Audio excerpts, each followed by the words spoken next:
হয়ে গেছে আমাদের মজাদার সবজি খিচুড়ি। আপনারাও চাইলে বাসায় এটা রান্না করতে পারেন, খুবই সহজ আর খুবই অল্প টাইমে হয়ে যায়। আমরা এখানে যে কোনো তরকারি দিয়ে খেতে পারেন, ভর্তা দিয়েও খেতে পারেন। আমরা এখানে মুরগির মাংস নিয়েছি, মুরগির মাংস দিয়ে খাবো, খুবই টেস্টি হয়েছে। আর ভাইয়ারা আপুরা আমার চ্যানেলটি সাবস্ক্রাইব করতে ভুলবেন না, আর আমার ফেসবুক যে পেজটা আছে ফলো লাইক করে দিবেন। ধন্যবাদ সকলকে। হ্যালো, আসসালামু আলাইকুম এভরিওয়ান, সবাই কেমন আছেন? আমি আলহামদুলিল্লাহ অনেক ভালো আছি। আজকে নিয়ে আসছি আমি সবজি খিচুড়ি রান্না করব, সেই রেসিপি। আমাদের খিচুড়ি রান্নাতে যা লাগবে, এই যে এখানে আছে ভাতের চাল নাজির, আর ডাল আছে। আমি চাল নিয়েছি 3 পট আর ডাল নিয়েছি 2 কাপ। এখন আমি দিয়ে দিচ্ছি 250 গ্রাম পেঁপে, 250 গ্রাম পেঁপে দিয়ে দিলাম। এখন দিয়ে দেবো মিষ্টি কুমড়া 1/2 কেজি, 500 গ্রাম মিষ্টি কুমড়া দিয়ে দিলাম। বড় সাইজের একটা আলু নিয়েছি, অনেক বড় ছিল সাইজটা, 250 গ্রামই হবে। দাঁড়াও, আমি দিয়ে দিচ্ছি পেঁয়াজ কুচি, দিয়ে দিব তেজপাতা, 3টা দিয়ে দিচ্ছি তেজপাতা, দিয়ে দিচ্ছি এখানে 3টা এলাচি, দারচিনি 2 টুকরো। আমি দিয়ে দিচ্ছি এটা হলো রসুন বাটা, আদা বাটা আর জিরার গুঁড়া, আর এটা হলো পেঁয়াজ বাটা। সবগুলো 1 চামচ করে নিয়ে নিছি। দিয়ে দিচ্ছি আমরা মরিচের গুঁড়া 1 চামচ পরিমাণ, দিলাম হলুদ গুঁড়া 1 টেবিল চামচ পরিমাণ, লবণ দিয়ে দিলাম 2 চামচ পরিমাণ, 2 চামচ পরিমাণ আমাদের লবণ লাগবে, দিয়ে দিলাম। এটাকে আমরা ভালো করে মেখে নিব। এটাকে আমরা সবজি খিচুড়ি রান্না করবো পাতলা। দিয়ে দিলাম আমরা টেস্টিং সল্ট 1/2 চামচ পরিমাণ। আমাদের মাখানো শেষ হয়ে গেছে, এখন আমরা পানি ঢেলে দিব। গরম পানি দিয়ে দিচ্ছি আমরা।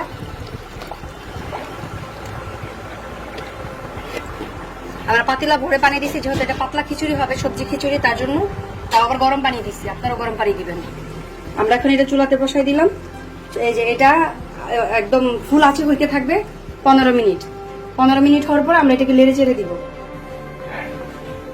20 মিনিট পর আমরা দিয়ে দিচ্ছি কাঁচামরিচ। খিচুড়িটা বলকাচ্ছে,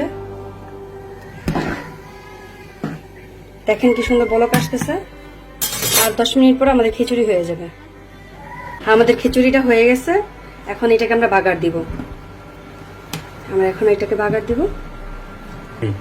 আমরা কড়াই বসাই দিচ্ছি বাগারের জন্য। এখন আমরা তেল দিয়ে দিব। তেল দিয়ে দিলাম 1/2 কাপ। আমাদের তেল গরম হয়ে গেছে, যে 3টা শুকনো মরিচ দিয়ে দিলাম। আমাদের শুকনো মরিচটা একটু ভাজা হয়ে গেছে, আমরা দিয়ে দিচ্ছি রসুন কুচি। আমরা রসুনটা 2টা নিয়েছি, 2টা কুচি করে দিচ্ছি। দিয়ে দিব সাথে পেঁয়াজ কুচি।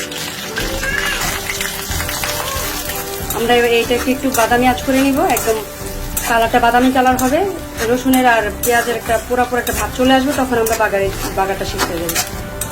আমাদের পেঁয়াজটা একদম বাদামি কালার হয়ে গেছে। এখন আমরা দিয়ে দিব খিচুড়িতে, এটা দিয়ে দিলাম। ভালো করে মিশাইতে হবে, খুবই ভালো করে মিশাতে হবে, তাহলে বাগারের যে একটা স্মেলটা পুরো খিচুড়িতে লাগবে না। আমাদের বাগার দেওয়া শেষ, মিক্সার করা শেষ। এখন আমাদের খিচুড়ি হয়ে গেছে, এখন আমরা এটাকে নামাই ফেলবো। দেখেন কত মজাদার একটা খিচুড়ি রান্না করলাম, খুবই মজা হয়েছে খিচুড়িটা, আর খুবই সহজ পদ্ধতিতে রান্না করলাম।